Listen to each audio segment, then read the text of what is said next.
fucking cool. Women are so fucking cool. It's that time again. I get to talk to another fucking cool woman. Yay! I'm very, very grateful and honored to have this opportunity. And today we're talking with Val Kinzler. And she is lives in New York, and she's an artist and musician. And I think what really excited me about talking with you was, like I said earlier, you're the first woman that I don't really know that's coming to talk to me. And that is just like the magic. We've only been talking for like maybe 10 minutes, 10, 15, 20 minutes.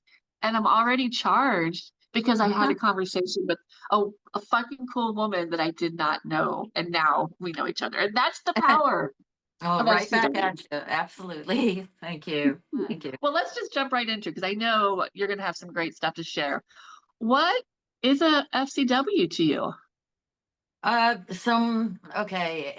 fucking cool woman to me is someone who supports genuinely from the heart other women's hustle without having to feel as though they need to compete with them, supporting them and respecting their hustle and genuinely delivering support from the heart.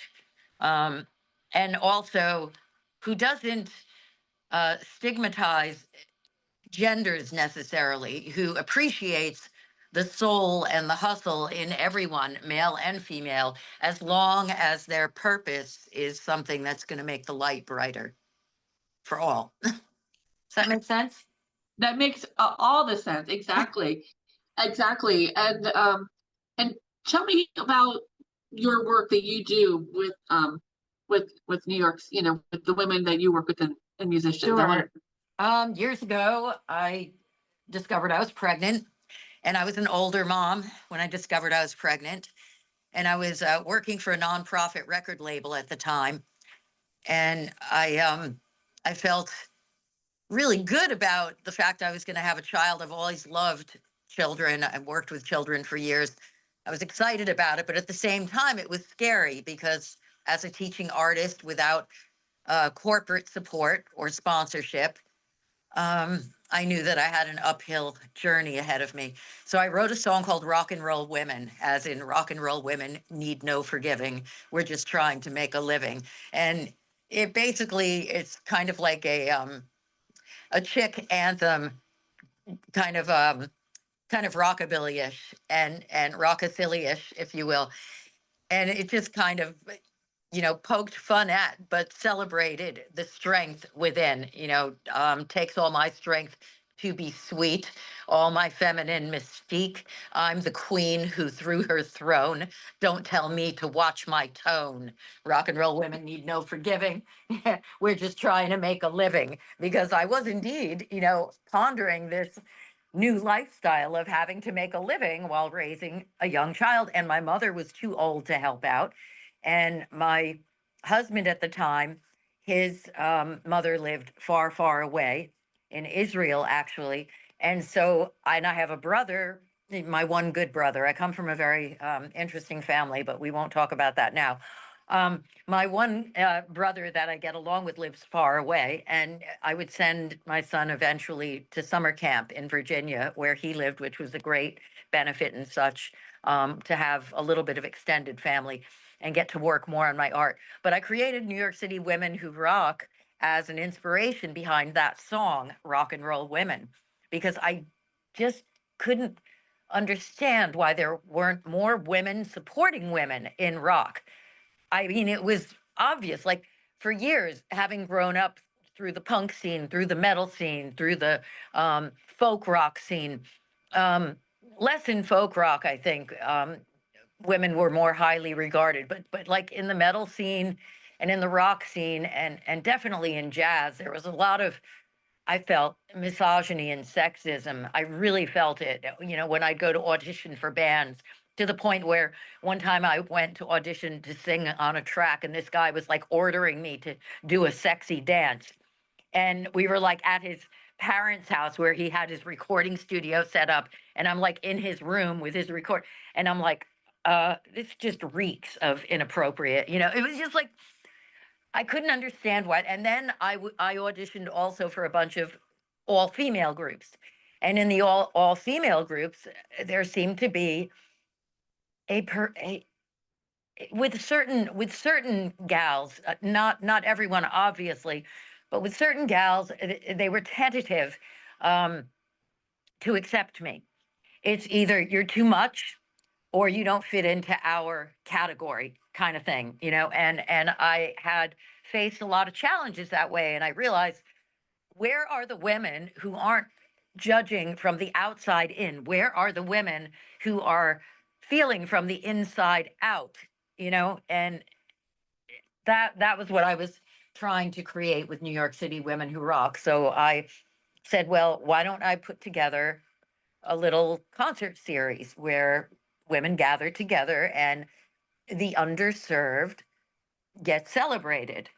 And I didn't want it to be based around age. I didn't want it to be based around musical genre, even necessarily, even though it's called New York City Women Who Rock. We really welcome all genres of music and all ages. And that was important to me because ageism is a huge issue, and particularly among women, and particularly in the entertainment industry, huge issue. And I got a bunch of people who were interested and excited about the idea of featuring women and blah, blah, blah. And one gentleman, a promoter friend who I hired to be a stage manager for our first few events, very nice guy. But immediately he wanted to create his idea of New York City Women Who Rock by dividing it up into age groups. And immediately I said, he just saw the look on my face and he knew it was, yeah. I'm like, no, I don't think so. We're not going to be like, we're not going to be having like, oh, now we're celebrating the 20 somethings, or, now we're celebrating women. I'm all for like a Moms Who Rock. I actually do want to do a Moms Who Rock thing, concert. But I definitely, wanted to steer clear of the ageism thing. And actually 2 years ago, I co-founded a nonprofit called We the She NYC with my dear friend Vio Lizzie and another wonderful woman named Marilyn Larkin, who is now doing fitness and bodybuilding. And we ran a post-pandemic wellness for creatives series after the pandemic struck, for elder creatives at the YMCA. And it was just wonderful. They walked the red carpet, and Marilyn is like this powerhouse bodybuilding queen. And she's, a mature woman, and so Marilyn is not our treasurer. We have a new treasurer, another force to be reckoned, another FCW, fucking cool woman, and Michelle Fury, who's a talented singer-songwriter, and she's also a New York City Department of Education biology teacher, high school teacher, force to be reckoned with, and a very nurturing person. And Vio Lizzie has also worked as a teacher and as a counselor, as a psychotherapist, and in the healing arts. And she's a fabulous violin player, and mom of two grown boys. So, these women are amazing. And I never would have met them if I hadn't proceeded forth, and I'm still in touch with them. Rue Starr, who's the person who is the reason why we're speaking today, actually, another force to be reckoned with. Wonderful, wonderful. They call her the punk rock queen of the Lower East Side. I think she's just wonderful. I think that's what they call her. I may be misquoting it a bit. But she's got two grown daughters. She just became a grandmother, and you'd never know it. You'd never know it. These women are all powerhouses in their own right. So, I just realized like I need to connect the dots and figure out. It was kind of like solving a crossword puzzle for me. Where are the women who want to support other women? And, you know, and also the men, the strong, wonderful men who appreciate us. And that was the side benefit to proceeding forth with which in 2013 I started New York City Women Who Rock. But that was the side benefit, that there are so many men who are appreciative and want to help. And I did find along the way, paradoxically, because a lot of women's empowerment initiatives can prove to be virtually disempowering at times. And I was trying to figure out why, going back to those early auditions and such, where some of the young ladies that would literally like slam the door in my face if they could have, it felt that way. And I realized that having a balance between both worlds, the best of both worlds, for a common purpose is imperative for the feminist movement to go beyond these boundaries and constraints, where we can be dignified for all of our gifts instead of stigmatized for them. So that's about it. Now we're moving forward with more events. Have to do another fundraiser for We the Chi. We're doing Blues Babe socials. This Friday we have one coming up at Silvana in Harlem. And then I'm working with the Gotham Blues Society with an all women's blues group. And we're going to be doing something at the bitter end. And then we're doing Her Story Rocks on International Women's Day at the Parkside Lounge. And again, it's a variety. It's a variety of talent. We've got folk, we've got rock, we've got blues, and we've got soul, And yes, we have soul. And you know Yes. it. Oh my gosh. Wow. That's just layers and layers and layers. And one of the things that I'm feeling is, yes, you live in New York City and there are vibrant, amazing community of women out there. And I love that you're disrupting what it looks like to be aging. I love getting older. I love it. That's another podcast, talk about aging. But I just know that there are pockets of women, fucking cool women, just like us, just like you, everywhere in all these cities, like by doing what you're doing, we're really raising the vibration. We're really raising the energy. We really, really, this is what makes the difference. We just have to keep encouraging women to stand up and get involved. And it's interesting too that you were talking about about where are they? And I've discovered they are when other fucking cool women will introduce you to other fucking cool women. And once you know a few, they just start flowing in, and the other ones don't really matter anymore. I think that sometimes certain gals are perhaps insecure, and that they're when they're reticent to reach out and unite with other cool women, I think it's coming from a place of insecurity, and the patriarchy has largely reinforced that. That's what I've deducted anyway. You said something earlier, and I think it's you got to do the inner work. I don't think you said that exactly, but you said something about how you got to know who you are inside. Yes, yes. Try not to judge from the outside in.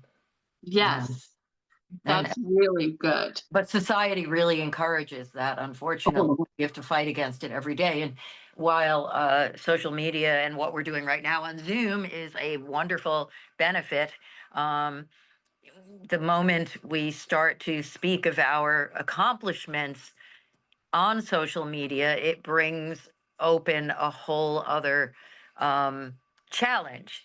And that is what one woman's successes may appear to be can sort of expose the wounds of another person's lack of incentive in that moment, or perhaps things that they're struggling with and they haven't yet found the support to get past a certain point to reach the level they'd like to be at. And that's where social media has these kind of demonic side effects, just like pharmaceuticals. Side effects may include feeling like shit about yourself, So true. So true.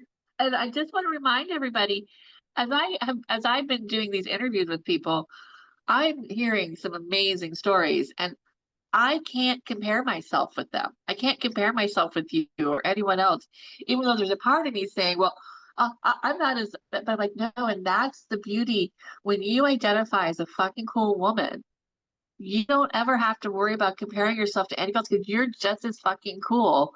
as any other fucking cool woman. And there's not one definition. It's an Right. inner belief that, or Hmm. knowingness rather, I am fucking cool. You are fucking cool. Oh, thank you. Yes, you are. Um, to be self-actualized is a challenge, and I think because there are so many conveyor belt versions of what a woman should be, or what a rock star should be, or what a mother should be, and we need not should on ourselves, I dare say. I think you should say. I don't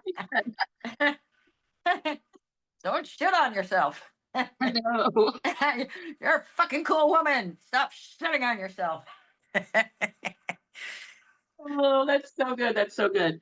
Um, wow. Is there any one last like idea thing that you feel like you Uh, want to share? This is yeah, I had an interesting conversation with someone who took charge of a rather well-known women's festival, and on the note of, because we're talking about women bonding together to make the light brighter, I'm not going to name the woman or the festival, obviously, that would be trashy, but a very close female friend in the industry and I had a meeting with this woman, and she was extremely reticent toward our pitch, which was to bring their festivities our way, and kind of closed us down. And one of the things that I couldn't forget that she said, because I mentioned, hey, I've just founded this nonprofit, and it's we're fostering gender equity and healing through the arts, and we want to do these great workshops for elders and at-risk youth, and blah blah blah. And she goes, right there, she like kind of bit my head off and said, well, just so you know, women's music and arts entertainment nonprofits are at the bottom end of the totem pole for funding. I think you should just know that. It was very strange and out of the blue. And I just couldn't forget that. And obviously, our pitch fell flat with her, and we didn't work with her at the end of the day. But I thought, just, my God, that's like the antithesis of what, female empowerment should be. And that's exactly something that, a fucking cool woman to me is someone who has an open mind enough to realize that we don't all have to have the same ideology necessarily, but for God's sakes, respect where they keep going, and then stop the abuse and stop belittling them for being who they are. Let it be. Let it be. How about just, well, that's great. You created a nonprofit. You know, because frankly, with any nonprofit organization, fundraising is no fun at all. It's a ton of work.